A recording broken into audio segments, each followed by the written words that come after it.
अर्क साम्पाङ भनेको यो माटोले जन्माएको भूमि पुत्र हो, यो देश सम्हाल्न सक्ने एउटा वीर पुरुष हो, इमान्दार व्यक्ति हो। यो देशलाई आवश्यक पर्छ। यो देशमा म प्रधानमन्त्री बन्छु, म जिम्मेवारी वहन गर्छु, म राष्ट्रपति भएर यो देश बनाउँछु भन्ने प्रतिज्ञा गर्ने बहादुर मान्छेको आवश्यक थियो। उहाँ आउनु। सुशीला कार्कीको सरकारले क्रमशः आफ्नो वैधता गुमाउँदै गएको अवस्था छ। जेनजी मुभमेन्टको यसले एड्रेस गर्न सकेको छैन र अर्कोतिर पदच्युत भएका शासकहरू फेरि सल्बलाउन थालेका छन्। उनीहरूमा रत्तिभर पश्चाताप छैन, उनीहरू रियलाइजेसनको फेजमा जान सकिरहेका छैनन्। अर्थतन्त्र डावाडोल भएको छ। अहिले भर्खर मैले न्युज हेरेको थिएँ, 46 अर्ब अहिले बिमा दाबी गरिएको छ विभिन्न आगजनीबाट पीडित भएकाहरूको। भन्ने बित्तिकै देश कुन हालतमा पुग्दैछ। उद्योग धन्दा चौपट छ। अब कति अर्ब खर्ब त पैसा जलेरै नष्ट भयो होला। यस्तो अवस्थामा हामी वास्तवमा चैनको निन्द्रा सुत्न सक्दैनौँ। गाह्रो छ। सुजन गुरुङ भन्ने सामान्य केटो हाबी भइरहेछ। यो सुजन गुरुङ र बालेन शाहमाथि त राज्यले अनुसन्धान गर्नुपर्छ। यो मान्छे कहाँबाट आयो? बारबारा फाउन्डेसनको पैसा बोकेर नेपालमाथि खेलवाड गर्न पाइन्छ? यिनीहरू सबै हर्क साम्पाङ विरुद्ध छन्। फेरि हर्क साम्पाङ भनेको यो माटोले जन्माएको 24 क्यारेटको अर्ग्यानिक मेयर, हिलो भयो, धुलो भयो, चटाइमा गुन्द्री भयो, बसेर देश जनता विकास समृद्धिको पक्षमा अहोरात्र खटिने श्रमजीवी मेयर हो। श्रमको संस्थापक हो उहाँ। तर बालेन शाह भनेको बाबु साहेब, राजा साहेब जस्तो सिसाको महलमा आलिसान अट्टालिकामा बसेर काजु खाँदै रहस्यमय कोठाहरूमा बसेर शक्ति केन्द्रहरूसँग सेटिङ र मिटिङ गर्दै आफूलाई उच्च उच्च स्थानमा पुर्याइरहेको एक चतुर व्यक्तिको नाम हो। बालेन शाह मुखले त्यति बोल्दैनन्, तर मुखमा राम राम बगलीमा छुरा छ भनेर हर्क साम्पाङ अहिले आगो हुनुभएको छ। स्पष्ट रूपमा भन्दा राष्ट्रियताको मामिलामा, पारदर्शिताको मामिलामा, इमान्दारिताको मामिलामा हर्क साम्पाङ कता हो कता माथि हुनुहुन्छ। बाँकी गुनासोहरू अलि कम बोल्दै हुन्थ्यो, के गर्दै हुन्थ्यो, त्यो गर्दै हुन्थ्यो, जे गर्दा पनि यसो गिटार झैँ बजाएर गुइठे नबन्दिए हुन्थ्यो भन्ने मान्छेको गुनासा हो। तर मान्छेको आफ्नो व्यक्तित्व हुन्छ, नेचुरल छवि हुन्छ। अब मलाई पनि मान्छेले गुनासो गर्छन् नि, कति बोलेको भनेर भन्ला, अलि बढी बोल्छ भन्छन्। अहिले म बोलिरहेको छैन त्यति होइन, तै पनि भनिराख्छन्। पुरानो भिडियो हेर्छन्, कति बोल्या भन्न छोड्दैन। नानीदेखि लागेको बानी भन्छ। अब यो बालेन शाहले मैले भनिरहेको छु, नेपालमा कार्यकारी प्रत्यक्ष निर्वाचित प्रणालीलाई तुहाउने छाटकाट देखाइरहेछन्। एउटा इन्ट्रेस्टिङ कुरो तपाईँलाई मैले गरौँ। यो प्रत्यक्ष निर्वाचित कार्यकारी प्रणालीको लागि सुरुमा माओवादीले मरिहत्ते गर्यो। जतिखेर प्रचण्डको लोकप्रियता सातौँ आसमानमा थियो, उनी जहाँ टेक्छन् मानिसहरू त्यहाँ मन्दिर बनाउन खोज्थे। उनी जहाँ जान्छन् त्यहाँ पुष्पगुच्छा बर्सिन्थ्यो, हाई हाई हुन्थ्यो, जय जयकार हुन्थ्यो। उनले मरिहत्ते गरे। अन्तरिम संविधानदेखि पूर्ण संविधानसम्म पनि कार्यकारी राष्ट्रपति राख्नको निम्ति हत्या गरे। तर कङ्ग्रेस र एमाले मानेन। र सर, यहाँलाई स्वागत छ। थ्याङ्क यू सो मच, धन्यवाद। आराम हुनुहुन्छ नि? ठिक छु। दसैँले झपाकै छोपे होइन? दसैँ आयो। अब पहिला पहिला दसैँको शुभकामना आदान प्रदान गर्दा आनन्द आउँथ्यो। दसैँको धुन बज्दा होइन, अब मालश्री धुन बज्दा, मङ्गल धुन बज्दा वाओ भन्ने लाग्थ्यो।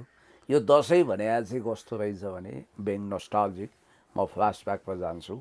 यो बच्चा केटाकेटीको लागि चाहिँ औधी राम्रो चाड। अब जति परिपक्व हुँदै गयो, उमेर बढ्यो होइन। हिजो बच्चा भए हामी रमाउँथ्यौँ, आज हाम्रो छोराछोरी रमाउँछन्। तर यसपटकको दसैँ रगतले लतपत्यो, रक्तरञ्जित भयो। देशमा खतरनाक घटनाहरू घटे र यो दरमियानमा अहिलेको दसैँ वास्तवमा खल्लो भएको छ, शोकमग्न भएको छ, रगत र आँसु मिसिएको छ। मलाई पटक्कै उल्लास छैन। म उदास छु, दुखी छु भीमजी। भनेपछि नेपालीको दसैँ सुखद भएन, देशै शोकमा डुबेको छ। देशै पनि एउटा कुरो तपाईँलाई थाहा छ, देशै शोकमा छ होइन। देशै आँसु र रगतको तलाउमा डुबेको बेला हामी कसरी रमाइलोसँग दसैँ मनाउन सक्छौँ? एउटा कुरा हामीले के ख्याल गर्नुपर्छ भने धनीमानी, हुने खानी, लब्ध प्रतिष्ठितहरूको लागि 365 दिनै दसैँ जस्तो छ। दसैँ नै दसैँ, दसैँ नै दसैँ। तर जो मान्छे निम्न वर्गका छन्, जस्ता ताउको बजाउको पकाउन मुस्किल छ, उनीहरूको लागि ऋणको भार बोकाएर आउने यो दशा नै हुँदो रहेछ, दसैँ नै हो कि यो मेरो दशा भन्ने पनि तपाईँले गीत सुन्नुभएको छ। यद्यपि अब हामी पोलिटिकल विषयवस्तुमा प्रवेश गरौँ। त्यही त पछिल्लो अवस्थाको यो अहिलेको घटनाक्रमलाई चाहिँ कुन रूपले लिनुभएको छ? जस्तो अहिलेको नयाँ सरकारको क्रियाकलापलाई हेरेर एकदमै अनौठो किसिमको छ र यो बेलामा नेपालको राजनीतिक परिदृश्यमा जे सिनारीहरू देखिएका छन्, जुन परिघटनाहरू देखिएका छन्, यो एकदमै खतरनाक छ। एकातिर सुशीला कार्कीको सरकारले क्रमशः आफ्नो वैधता गुमाउँदै गएको अवस्था छ, जेनजी मोमेन्टको यसले एड्रेस गर्न सकेको छैन र अर्कोतिर पदच्युत भएका शासकहरू फेरि सल्बलाउन थालेका छन्। उनीहरूमा रत्तिभर पश्चाताप छैन, उनीहरू रियलाइजेसनको फेजमा जान सकिरहेका छैनन्। अर्थतन्त्र डावाडोल भएको छ। अहिले भर्खर मैले न्युज हेरेका थिएँ, 46 अर्ब अहिले बिमा दाबी गरिएको छ विभिन्न आगजनीबाट पीडित भएकाहरूको। भन्ने बित्तिकै देश कुन हालतमा पुग्दैछ, उद्योग धन्दा चौपट छ। अब कति अर्ब खर्ब त पैसा जलेरै नष्ट भयो होला। यस्तो अवस्थामा हामी वास्तवमा चैनको निन्द्रा सुत्न सक्दैनौँ, गाह्रो छ। भनेपछि अहिलेको पछिल्लो अवस्थामा जस्तो अहिले सरकार फर्म भएपछि एमसिसी पास भयो नि होइन? जस्तो कुलमान घिसिङले चाहिँ पहिल्यैदेखि नै अलिकति शङ्काको दृष्टिले हेरिरहेको थियो। अमेरिकाले चाहिँ सपोर्ट गर्ने खालको होइन, जस्तो एमसिसीले सपोर्ट गर्ने खालको। यस सम्बन्धमा चाहिँ अब अहिले उहाँले प्रमाणित गरेको हुन् अमेरिका लबीको भनेर? ए होइन, फ्रम द भेरी बिगिनिङ कुलमानजी भनेको शङ्का नरहोस् इन्डो वेस्ट प्यानलकै मान्छे हो। उहाँले गरेको एउटा महान र महत्त्वपूर्ण काम भनेको गुड म्यानेजरियल कपासिटी देखाएर, स्किल देखाएर उहाँले चुहावट नियन्त्रण गर्नुभयो र लोड सेडिङ मुक्त राष्ट्र घोषणा गर्न ठुलो योगदान दिनुभयो। र अहिले त डेडिकेटेड फिडर र ट्रङ्क लाइनको पनि शुल्क असुल्न 21 दिने म्याद थमौती गर्नुभएको छ। उहाँका कैयौँ पोजिटिभ पक्षहरूको बावजुद केही डार्क साइडहरू पनि छन्। जस्तो उहाँको सबभन्दा ठुलो डार्क साइड के हो भने उहाँ कम बोल्ने अनि त्यसपछि शक्ति केन्द्रको प्यारो हुनुहुन्छ र नेपालमा मिलेनियम च्यालेन्ज कर्पोरेसन एमसिसी भित्राउन उहाँको अहम योगदान छ र एमसिसी कार्यान्वयनको फेजमा जान पनि उहाँले भूमिका खेलेको भन्ने कुरो स्वस्फूर्त पुष्टि भएको छ। त्यसो भएको हुँदाखेरि उहाँ भारतसँगको अनन्य सम्बन्ध त कायमै राख्नु भएको थियो। अहिले वेस्टर्नसँग पनि उहाँको प्याचअप देखिएको छ। एमसिए बोर्डमै हुनुहुन्छ। उहाँको विषयमा धेरै कुराकानी नगरौँ। उहाँलाई कसैले पनि 1 रुपियाँ नखाएको स्वच्छ छविको भन्न सक्दैन। उहाँले मन्त्रीमण्डलमा गएर आफ्नो छवि उकास्नु हो कि घटाउनु हो कद भन्ने कुरो चाहिँ अब समीक्षाको विषय छ। पछिल्लो अवस्थामा धननका मेयर हर्क साम्पाङ र काठमाडौँका मेयर बालेन शाहको टसल देखिन्छ नि, यसप्रति तपाईँको धारणा के छ? होइन, यसमा मैले आफ्नो खर मत सुरुदेखि नै स्पष्ट गरेर राखेको छु। हर्क साम्पाङ र बालेन शाह भन्ने फरक नस्लको भन्नाले जातीय नस्लको कुरा गरे होइन, पोलिटिकल नस्लको व्यक्ति हो। हर्क साम्पाङ भनेको यो माटोले जन्माएको 24 क्यारेटको अर्ग्यानिक मेयर, हिलोमा धुलोमा चटाइमा गुन्द्रीमा बसेर देश जनता विकास समृद्धिको पक्षमा अहोरात्र खटिने श्रमजीवी मेयर हो। श्रमको संस्थापक हो उहाँ।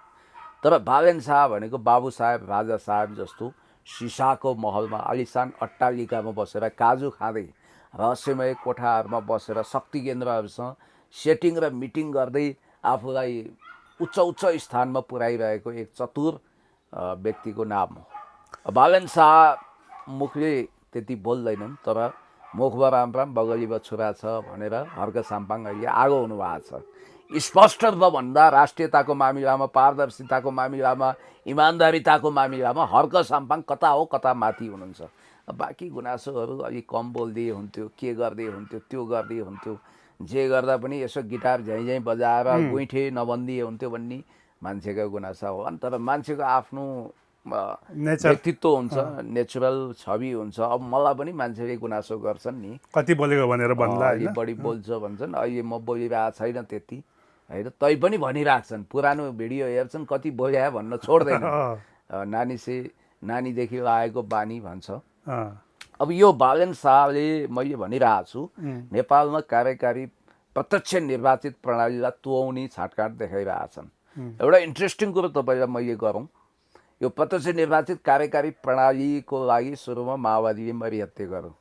जतिखेर प्रचण्डको लोकप्रियता सातौँ आसमानमा थियो, उनी जहाँ टेक्छन् मानिसहरू त्यहाँ मन्दिर बनाउन खोज्थे, उनी जहाँ जान्छन् त्यहाँ पुष्पगुच्छा वर्षिन्थ्यो, हाई हाई हुन्थ्यो, जय जयकार हुन्थ्यो। उनले मरिहत्ते गरे। अन्तरिम संविधानदेखि पूर्ण संविधानसम्म पनि कार्यकारी राष्ट्रपति राख्नको निम्ति हत्या गरे, तर कङ्ग्रेस र एमाले मानेन र उनी वित्तीय राष्ट्रपतिमा सीमित भए। उनलाई धेरै समय वित्तीय राष्ट्रपति भनेर ट्रोलको शिकार पनि गराइयो। फेरि 2070 साल आउँदा नआउँदै उनको चुलिएको व्यक्तित्व हिउँझै पग्लिएर गएर वास्तवमा गरिब खाले एउटा पार्टी बन्यो माओवादी। त्यसपछि उनले त्यो नारै उठाउन छोडिदिए, उनी साइड लागे। माओवादीले भनेको मतलब प्रचारात्मक हिसाबले त भनिराख्छन् सबै पार्टीले ल कार्यकारी चाहियो चाहियो चाहियो भन्छन्, कार्यक्रमिक हिसाबले व्यवहारिक हिसाबले यो एजेन्डा कसैले पनि बोक्दैन। त्यसपछि यो एजेन्डा 72 साल आउँदा नआउँदै जब भूकम्पले देशलाई तहस नहस बनायो, महाभूकम्प आयो, त्यसपछि थपमा ठुलो पीडा दिएर युद्धभन्दा चर्को नाकाबन्दी भारतले थोपर्यो। थोपरिसकेपछि त्यसको डटेर मुकाबिला गर्ने केपी शर्मा ओलीज्यू, उहाँको लोकप्रियताको क्लाइमेक्स चाहिँ कालापानीले पुगेको लिम्बियाद्वारा समेटिएको महान नक्सा जारी गर्दासम्म फेरि सातौँ आसमानमा पुग्यो। फेरि उहाँ सोच्न थाल्नुभयो, अब यो मुलुकमा कार्यकारी प्रणाली चाहिन्छ प्रत्यक्ष निर्वाचित, किनभने उहाँ बढी लोकप्रिय छु भन्ने उहाँलाई थियो, त्यो बेला स्वाभाविक पनि थियो। अब केही समयपछि गुठी आन्दोलन भयो, के भयो, यति ओम्नी आदि इत्यादि आयो, पछि बारदलीमा पुग्न बाध्य हुनुभयो। अनि अहिलेको अवस्थासम्म आइपुग्दा कार्यकारी भन्ने शब्द उहाँलाई एलर्जी लाग्छ, सुन्न चाहनुहुन्न। अब इन्ट्रेस्टिङ कुरा के छ भने मेयर जितिसकेपछि बालेन शाहलाई यस्तो लाग्न लाग्यो कि अब ग्रेटर नेपालको त नक्सा पनि राखेको थियो। म तपाईँलाई भन्छु, एक मात्र मेरो पथमा रोडा भनेको रवि लामी जाने हो, यिनलाई बदनाम गरियो पन्साइयो भने म सलिड यो देशको कार्यकारी निर्वाचित राष्ट्रपति वा प्रधानमन्त्री हुन्छु भन्ने उहाँलाई लाग्यो। अनि उहाँले रविजीलाई अट्याक गर्न सुरु गर्नुभयो प्रत्यक्ष अप्रत्यक्ष रूपमा। हर्क साम्पाङ र बालेन शाहको पनि टग अफ वार सुरु भयो। विदेशी दलले भन्नुभयो। अब त्यतिखेर रवि लामी छानेले पनि कार्यकारी प्रधानमन्त्री वा राष्ट्रपतिको कुरो उठाउनु हो। बालेन शाहले त अब आफ्नो फोरमहरूबाट उहाँ कम बोल्ने लेखेर अथवा विभिन्न प्रतिक्रिया जनाएर उहाँ कार्यकारी राष्ट्रपति वा प्रधानमन्त्रीको लागि तयार हुनुभयो र त्यसको लागि मोमेन्ट हुनुपर्छ भन्ने उहाँको आकाङ्क्षा रह्यो। रविजी अलिकति पछाडि हट्नुभयो, किनभने ओहो यो कार्यकारी राष्ट्रपति वा प्रधानमन्त्रीको चुनाव भइदियो भने पहिलो कार्यकारी त म हुन सक्दिनँ, बालेन शाहले नतिजा उल्टाउँछन् भनेर उनी हच्के। हेर्नुहोस् है, बिचमा साइलेन्स बसे, पार्लियामेन्ट्री सिस्टमलाई नै एक्सेप्ट गरेको देखियो। अहिले आएर इन्ट्रेस्टिङ कुरो के छ भने बालेन शाह आफै ब्याक भइदिए। कारण के भने जेनजी मोमेन्ट पछि उनले जुन सोचेका थिए त्योभन्दा ठिक विपरीत परिस्थिति तयार भयो र आज सोसियल मिडियामा बालेन शाहलाई विदेशीहरूले परिचालन गरेको, आइएनजिओसँग घुसपैठ भएको, सेटिङमा अगाडि आएको आदि इत्यादि। अब हर्क साम्पाङले विदेशी एजेन्ट नै भनेर ओपन च्यालेन्ज हर्क साम्पाङले के गरे भने ल तपाईँ र म प्रत्यक्ष निर्वाचित कार्यकारीमा चुनाव उठाउँ, तपाईँले जित्नुभयो भने म तपाईँ कहाँ 1 वर्ष हलिबसौँला। हेर्नुहोस् है, शर्त कडा छ, मैले जितेँ भने तपाईँ सिर्फ 1 महिना म कहाँ बस्नुहोस् भन्दा यो च्यालेन्ज स्वीकार गरे। ओपन च्यालेन्ज गर्नुभयो। Open challenge. अहिले यो एजेन्डा हर्क साम्पाङको हो। अब हर्क साम्पाङ यो देशको मूलवासी, भूमिपुत्र, यो देशमा राष्ट्रियता प्रवर्धन हुनुपर्छ, 1 पैसा भ्रष्टाचार हुनु हुँदैन भनेर हिलो बदुलोमा चटाइ बगुन्द्रेमा बसेर देश जनता विकास समृद्धिको पक्षमा अगाडि बढेको एउटा लेजेन्डरी फिगर मानिने व्यक्तित्व। अब जब एउटा मूलवासी मङ्गोल मूलवासी समुदायको व्यक्ति यति लोकप्रिय हुँदैछ र उसँग च्यालेन्ज दिन कोही सक्दैन भन्ने बित्तिकै शक्ति केन्द्रले के सोच्यो भने एउटा लामो नाक गरेको, 2 अक्षर पढेको अनि ठुला आँखा भएको मान्छेलाई काउन्टरमा खडा गर्नु पर्यो, चिम्से आँखा र थेप्चो नाक विरुद्ध भन्ने लागेपछि म त त्यो नाम पनि विदेशी सुन्छु, नामै स्वदेशी छैन, के जाति भुषाल भन्ने मान्छे मार्केटमा आएर के दाबी गरे भने म अब प्रत्यक्ष निर्वाचित कार्यकारी हुन्छु, प्रधानमन्त्री हुन्छु। त्यो पनि अब एक हिसाबले बहुगट्टीपूर्ण दाबी भन्छु म। यो सुशीला कार्की यही बिचमा फेल भइन् भने यही बिचमा सत्ता हत्याउँछु, होइन भने फागुन 23 गतेपछि त काहीँ नजाला मै हुन्छु प्रधानमन्त्री भनेर हिँडेका छन्। स्वघोषित। अब यिनको रङ फेर्ने कुरामा त छेपारोलाई पनि यिनले उछिन्छन्। रवि लामिछानेको पार्टीमा आबद्ध भयो, फेरि रवि लामिछानेलाई टाटा बाई बाई गरे, चोर भने के भने कसो रविजीले माफ दिनुभयो। पक्रिसकेको ती भुषाल छुटे। अनि अहिले बिचमा फेरि बालेन शाहको देवत्वकरण गर्दै हर्क साम्पाङलाई गोली हान्नुपर्छ भने बालेन शाह यो मुलुक हाँक्ने यहाँ उहाँ भने अहिले फेरि बालेन शाहले मलाई दूतावास जानु भने म गइनँ भने एउटा कुरा के भने हर्क साम्पाङकै भाषा प्रयोग हो। गर्नु। हर्क साम्पाङले चाहिँ के भन्नुभएको छ भने जेनजी भनिने रे, जेनजीको नाम लिएर मलाई जानु दूतावास जानु भने भन्नुभयो। त्यो कुरो अथेन्टिक हो, किनभने उहाँले बालेन शाहले भनेको भन्नुभएको छैन। अब पहिलो कुरो त के भने बालेन हतपत कसैलाई फोनै गर्दैनन्, फोन गरे पनि यस्ता कुरा गर्दैनन्। उनी खुङ्खार बाठा मान्छे छन्, धुर्त खेलाडी हुन् र यिनलाई यी भुषाललाई दूतावास जा भनेर उनले भन्छन्। यस्ता केटाकेटी कुरो सुन्दा पनि अचम्मै लाग्छ। एउटा तपाईँलाई म रिसेन्ट भिडियो देखाउन चाहन्छु, होइन तपाईँ पनि छक्क पर्नुहुन्छ। यी मान्छेको आवाज सुनौ त।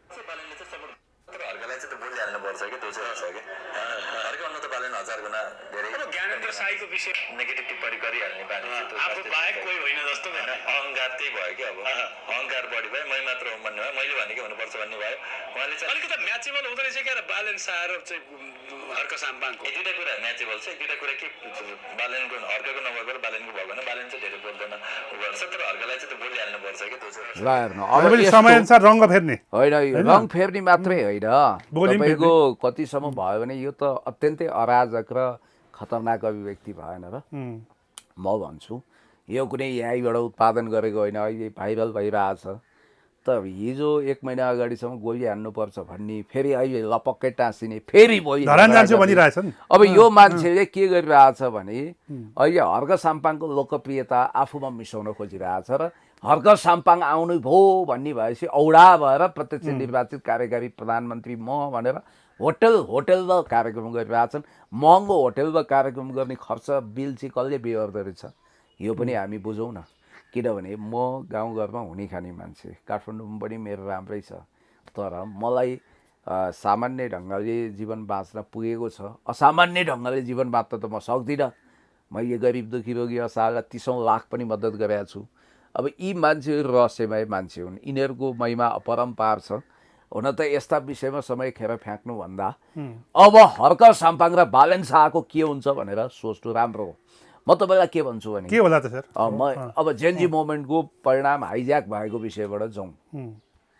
मैले भनिहालेँ अहिले हर्क साम्पाङ यो देशको कार्यकारी प्रमुख हुन्छन् भन्ने भएको कारण बालेन शाहले प्रमुख कार्यकारीको एजेन्डा तुवाइदिए सुशीला कार्कीसँग मिलेर।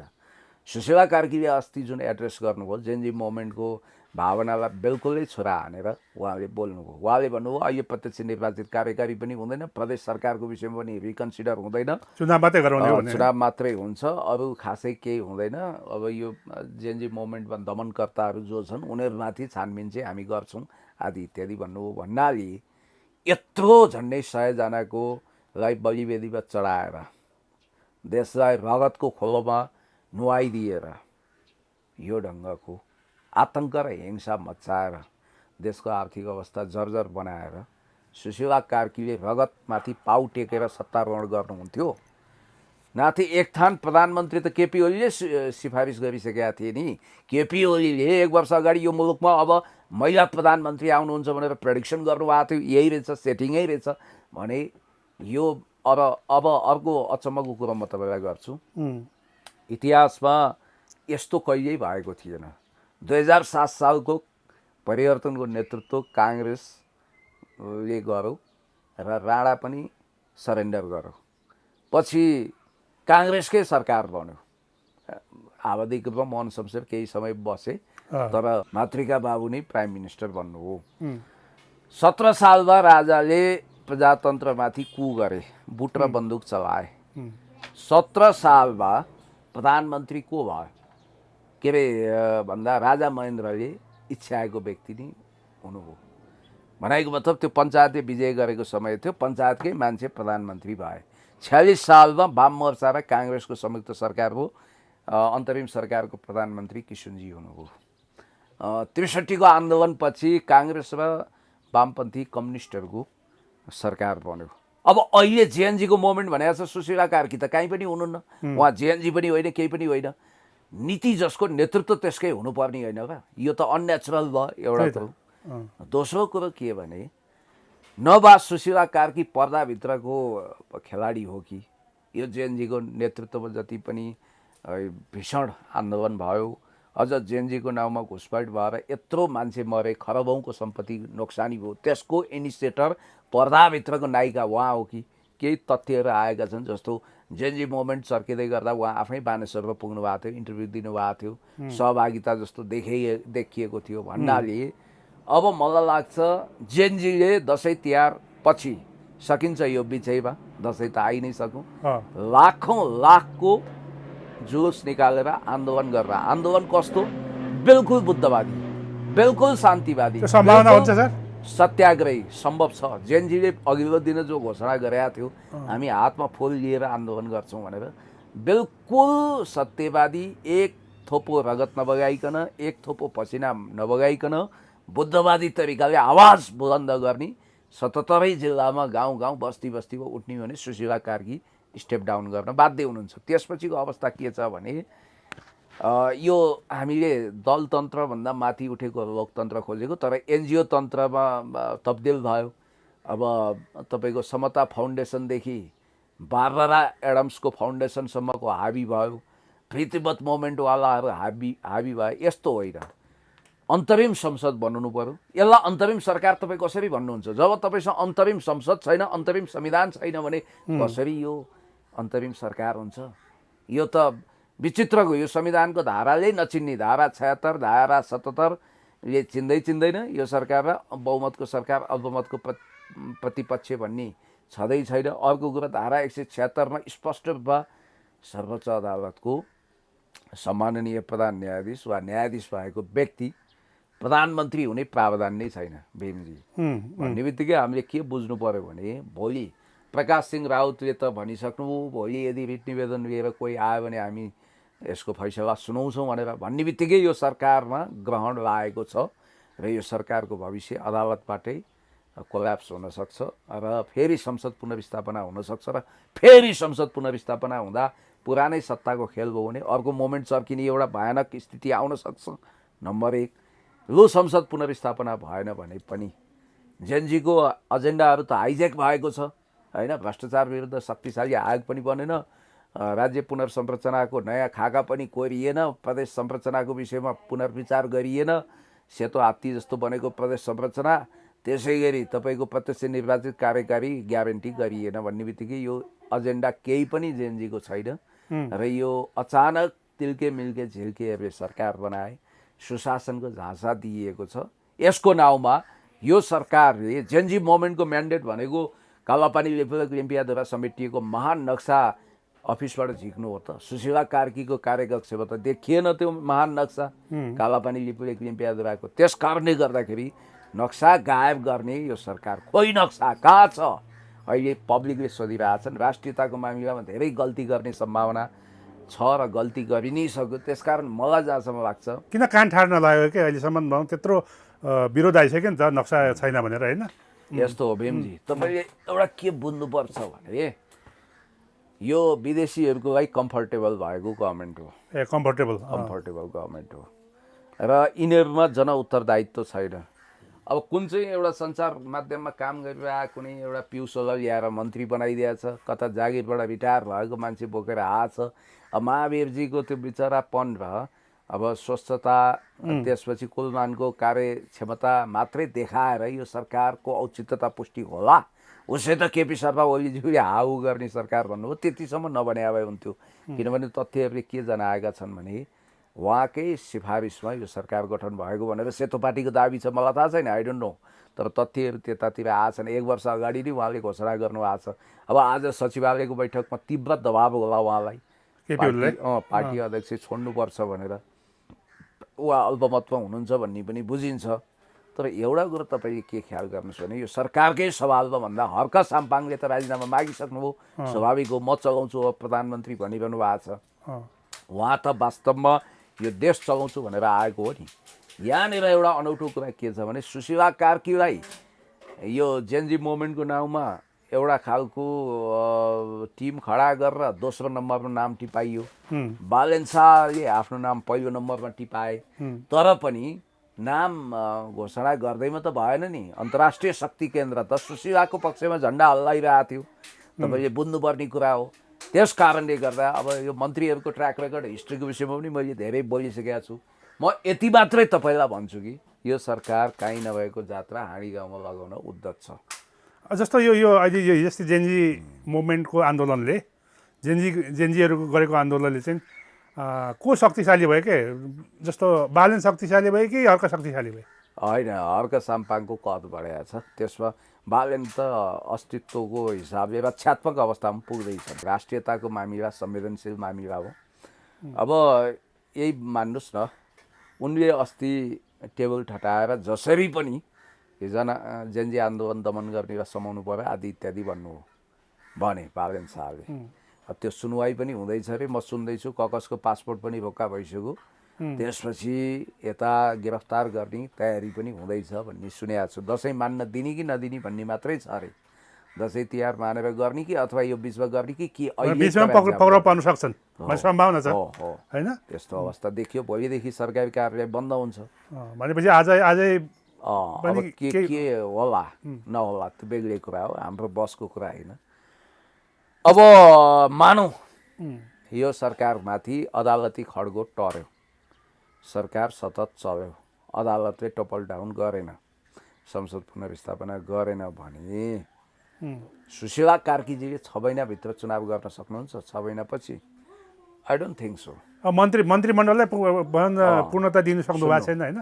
अब त्यो त देला नि, यिनीहरूले 4-5 जना मान्छे सिला खोजेर पनि योगदान के गर्लान् होइन। तर मैले के भनौँ भने, जब चुनाव गर्न सक्दैन भने 58 साल दोहोरिने हो त, अथवा सैनिक शासन लाग्ने हो त। अघोषितत्व त अहिले पनि छ भन्छु म। राष्ट्रपतिले सरेन्डर गरे अब हात ठडाएको। अब त्यहाँ एउटा सुजन गुरुङ भन्ने सामान्य केटो हाबी भइरहेछ। यो सुजन गुरुङ र बालेन शाहमाथि त राज्यले अनुसन्धान गर्नुपर्छ। यो मान्छे कहाँबाट आयो? बारबारा फाउन्डेसनको पैसा बोकेर नेपालमाथि खेलवाड गर्न पाइन्छ? यिनीहरू सबै हर्क साम्पाङ विरुद्ध छन्। फेरि हिजो अल जजिरामा इन्टरभ्यू हेरेको थिएँ, केही न काम छैन। त्यो सुदन गुरुङ ओभर रेटेड र विदेशी शक्ति केन्द्रले बोकेको मान्छे हो। यिनी औचित्यहीन भइसके। त्यसकारण मैले तपाईँलाई भन्न खोजेको कुरा के भने, देशमा सुशासन शान्ति व्यवस्था कायम गर्ने हो भने नयाँ तरिकाले जानुपर्छ। सुशीला कार्कीले सरकारबाट राजीनामा दिने, अन्तरिम संसद बनाउने, जसरी 63 सालको आन्दोलनपछि बन्यो नि, जेनजी सहित समेटेर अन्तरिम संसद बनाउने र सांसदहरूमध्ये होइन, याद गर्नुहोस् है, विज्ञहरूबाट मन्त्री बनाउने, त्यसमा देशभक्तिपूर्ण छवि भएका मान्छेलाई मात्रै ल्याउने। योग्यता, दक्षता, क्षमता, देशभक्तिको आधारमा त्यतातिर जानुपर्छ। होइन भने 58 साल दोहोरिन सक्छ। सुरुमा सैन्य कु हुन सक्छ, त्यसपछि राजाको हातमा जान सक्छ, अथवा राजाकोमा जाओस् नजाओस् सैनिकले लामो समय लिन सक्छ। त्यसकारण बी केयरफुल। र यो ढङ्गको जुन चलखेल भएको छ त्यसमा रेस्क्यु गर्नको निम्ति अब हर्क साम्पाङ अगाडि आउनु भएको छ। उहाँ राम्रो मान्छे हो, उहाँको आदर हुनुपर्छ, कदर हुनुपर्छ। जेनजीको स्पिड अनुसार बालेन शाहले पिठ्यौँ फर्काएर मैदान छोडिसकेपछि प्रधानमन्त्री हुन लायक त बालेन शाह हर्क साम्पाङ थिए नि। अब उनलाई नहुन दिनको लागि यी के भुसालहरू नाना नौरङका कुरा गरेर गोली ठोक्छु हर्कलाई भन्दै आइसके।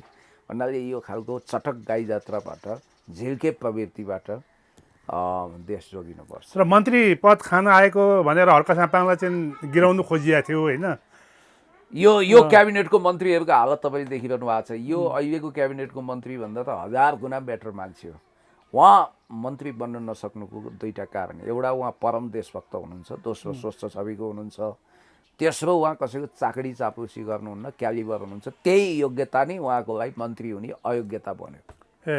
आफ्नै ऊ चाहिँ आफ्नो के अरे पावर चाहिँ आफ्नै लागि खुबी। किनभने मन्त्रीमण्डलमा सबै एसब्यान खोजियो। क्यालिगुलास भन्ने एउटा रोमन सम्राट थिए, ग्रिक सम्राट थिए। उनलाई कसैमाथि भरोसा भएन। एक थान मन्त्री खाली थियो। भरे बिहान उठ्दा नउठ्दै उनले त घोडालाई पो मन्त्री बनाएछन्। त्यस्तो पनि दिन आउन सक्छ। जस्तो नि यो अहिलेको मन्त्रीमण्डलमा आइएनजिओको जस्तो बारबारा फाउन्डेसन र समता फाउन्डेसनको यी दुई आइएनजिओ हुन् होइन, यिनीहरूले चाहिँ यिनीहरूको के भूमिका र के को लागि चाहिँ यिनीहरूले छानियो कि? बारबारा फाउन्डेसन भनेको मैले अस्ति पनि तपाईँको इन्टरभ्यू बताइसकेको छु। राजा त्रिभुवनको छोरा वसुन्धरासँग प्रेममा परेकी पत्रकारको रूपमा नेपाल आएकी बारबारा एडम्स, बारबारा एडम्स, जोसँग म सँगै कलम पनि लेख्थेँ। संयोग त्यस्तो हुन्थ्यो, जनआस्थामा उनले लेख्थिन्, उनको नेपाली त्यस्तो थिएन के अरे, ट्रान्सलेट गरेर कसले लेखिदिन्थ्यो होइन। म जनआस्थाको कलमिस्ट हुँदा मैले भेटेको, मलाई यसको संस्थापक बन्न अफर पनि थियो। अब म बसिनँ, मलाई त्यो बस्या भए मन्त्री हुन्थ्यो होला, के हुन्थ्यो होला, त्यो अहिले चासोको विषय पनि भएन होइन। हामी भने मन्त्री प्रधानमन्त्री होइएला, तर इमानका साथ, स्वच्छताका साथ, शानका साथ होइन्छ। त्यो भएको हुनाले तपाईँलाई एउटा कुरा भनौँ, बारबारा फाउन्डेसनको बारबारा एडम्सलाई दुईचोटि दरबारले नेपालबाट निकाल्दा गयो। राजा नागरिकता दिएको थिएन दरबारले त होइन। अनि वीरेन्द्रको पालामा पछि वामदेव गृहमन्त्री हुँदा, प्रचण्ड प्रधानमन्त्री हुँदा 67 सालमै यिनलाई नागरिकता दिलाइया हो। 65 कि 66 हो, त्यति सालमा नागरिकता दिलाइयो। त्यसपछि यिनले फाउन्डेसन स्थापना गरिन्, यी पत्रकारको रूपमा आए कि पहिला। त्यसपछि अब यहाँ त प्रीतिवत मोमेन्टमा त्यसको लगानी भएको भन्ने कुरो त स्पष्ट छ, करोडौँ रुपियाँ। अब यो खतरा चाइनाले सिद्ध्याउनु आएको होइन। हिजो दरबारबाट उनलाई निकाल्नुको कारण पनि यो अमेरिकन लाइनको मान्छे हो भनेरै हो। समता फाउन्डेसनको तपाईँलाई थाहा छँदैछ होइन। त्यसकारण डाक्टर मदन परियारको कुरा गरौँ या जगदीश खरेलको कुरा गरौँ, या जगदीश खरेलकै कुरा गर्ने भने यिनी सुरुमा कमल थापाको पार्टीमा रहेछन्। हाम्रो कुसुमजीले सबै फेरिस्त ल्याउनु भएको छ। त्यसपछि यी पेस चौतारी एमाले निकट भए, एमाले सत्तामा हुँदा सङ्गतले गर्दा पछिल्लो समय काङ्ग्रेस थिए, अहिले पनि काङ्ग्रेसै छन् के अरे होइन। अब यस्तो मन्त्रीहरूको बारेमा धेरै छ। अब पछिल्लो अवस्थामा जस्तो हिजोस्ति एउटा पासपोर्ट काण्ड मच्यो नि त, शेरबहादुर देउबा र उहाँको, यसलाई चाहिँ कुन रूपमा लिनुभएको छ? यो खतरनाक छ। अब पासपोर्ट घरमा जल्यो भन्ने बाहनामा अध्यागमनबाट तुरन्तै पासपोर्ट बनाइएको रहेछ। थाइल्यान्ड ब्याङ्कक उपचार गर्न भिसा समेत लगाइसकेको छ, भिसा समेत लागेको भन्ने कुरा आयो। अहिले त अब रोक्का भइसक्यो भन्ने लगभग पुष्टि भइसकेको छ। अहिले पछिल्लो अवस्थामा यो जस्तो जेनजी मुभमेन्ट पछि हर्क साम्पाङको लोकप्रियता बढेको देश विदेशमा त्यस्तो देखिन्छ नि। एकदम हर्क साम्पाङ भनेको यो माटोले जन्माएको भूमि पुत्र हो, यो देश सम्हाल्न सक्ने एउटा वीर पुरुष हो, इमान्दार व्यक्ति हो। यो देशलाई आवश्यक पर्छ, यो देशमा म प्रधानमन्त्री बन्छु, म जिम्मेवारी वहन गर्छु, म राष्ट्रपति भएर यो देश बनाउँछु भन्ने प्रतिज्ञा गर्ने बहादुर मान्छेको आवश्यक थियो। उहाँ आउनु अन्तिममा के छ सर? होइन, अन्तिममा ठिकै छ। अब यस्तो हो कि हर्क साम्पाङजी, हामी भनेको सेल्फ मेड मान्छे हो। मैले तपाईँलाई भनिहालेँ, अब रवि लामी छानेर हर्क साम्पाङ एक भएर जानुपर्छ। सम्भवतः रवि लामी छानेलाई यो जुन खालको केसहरू छ त्यसबाट चाँडै उन्मुक्ति मिल्ला। सहकारीको जुन प्रतिशोधपूर्ण केस लगाइएको छ, हर्क साम्पाङ र बालेन शाहलाई के अरे रवि लामी छानेलाई परिस्थितिले एउटै किताबमा ल्याएर उभ्याइदियो। परिस्थितिले ल्याएको यो कसरी भने, अब बालेन शाह आफ्नो प्रमुख दुश्मन ठान्छन् रविलाई, अनि रवि शत्रुको शत्रु त मित्र हुने भयो। त्यही भएर रवि लामी छाने जेलबाट छुट्दै भनेर हर्क साम्पाङले लेखेका छन्। उहाँहरू मिलेर जाँदा राम्रो हुन्छ। अब यो भाडाको कुरामा टेन्सन दिइरहेछन् राजसपालाई, मिडिया ट्रायल हो भन्ने कुरा छ। अब त्यत्रो घर छ, भरतमणि देवकोटाजीले जोगाउनु त पर्यो, अस्ति नै झन्डै जलाइदिए रहेछन् भन्नाले 3 महिनाको भाडा तिर्नुहोस् तपाईँहरू जानुहोस् भन्नुभयो। त्यो स्वाभाविक हो, काठमाडौँमा भएका हजारौँ लाखौँ घरमा मान्छे बस्ने सर्ने हुन्छ, मेरै घरमा पनि त्यस्तो हुन्छ होइन। तर अब अलिकति असुरक्षा भयो भन्ने हिसाबले उहाँले भन्नुभयो र उहाँलाई फागुनसम्मको म्याद दिएको रहेछ। घरबेटी डराए त्यसको डराए। अब जस्तो बालेन शाह र हर्क साम्पाङको अब उनीहरू जोडिने सम्भावना मलाई लाग्छ राजनीतिमा everything is possible, nothing is impossible भन्छ। तत्कालको लागि अहिलेको परिस्थितिमा उनीहरू नदीका दुई किनार भए जोडिँदैनन्। ल हस् त सर, धेरै धेरै धन्यवाद, थ्याङ्क यू। दसैँको फेरि पनि सबैलाई शुभकामना।